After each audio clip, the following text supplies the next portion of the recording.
Donc vous avez téléchargé le zip en utilisant cette URL, vous avez dézippé, vous avez ouvert le INDD dans le document, le dossier qui a été dézippé, vous avez ouvert le INDD et voilà ce que ça vous donne dans InDesign. Est-ce que vous arrivez sur la page ici, la page 2 comme moi?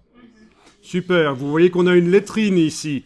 Alors comment ça a été fait la lettrine? Donc en début de chapitre, par exemple, en début d'article, on peut mettre une lettrine, c'est un élément décoratif. Évidemment, c'est pas très sérieux, c'est plutôt pour les magazines et voilà. Et parce que bon, pour un rapport d'entreprise, je suis pas certain que je ferai une lettrine, quoi. Alors, comment a-t-elle été faite? On va prendre l'outil texte et on va cliquer dans le texte là, le paragraphe. Bon, d'abord.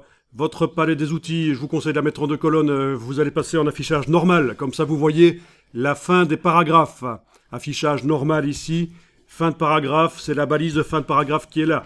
Donc il faut mettre le curseur texte quelque part, le texte quelque part ici, dans le paragraphe, voilà, vous cliquez n'importe où. Ça a été possible parce que dans la palette des calques, le calque qui contient les images et le texte, il est déverrouillé, donc c'était comme ça quand on a ouvert le document, mais parfois, le calque image et texte sera verrouillé. Quand vous allez essayer de faire ça, vous n'y arriverez pas, bien sûr.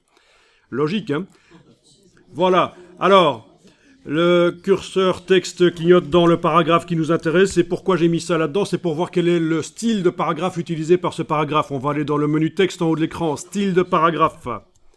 Menu texte, style de paragraphe. Et le style utilisé par ce paragraphe est en surbrillance ici. Il s'appelle... En surbrillant, ça veut dire qu'il est sélectionné, il est différent des autres. Hein. Corps du text body nouveau avec grande lettrine. D'accord. Alors que les autres paragraphes qui n'ont pas la lettrine, ils sont en corps du text body nouveau. Je vous rappelle que quand vous êtes avec l'outil texte ici, si vous voulez bouger le document dans sa fenêtre, il faut appeler la petite main, comme ça, la petite main, voilà, et on peut bouger le document. C'est avec la touche Alt. D'habitude, pour appeler la main dans les logiciels Adobe, c'est la barre d'espacement, mais vu que là on a l'outil texte, la barre d'espacement mettrait des espaces, donc on utilise la touche Alt pour faire le raccourci de la main. Voilà, très pratique ça.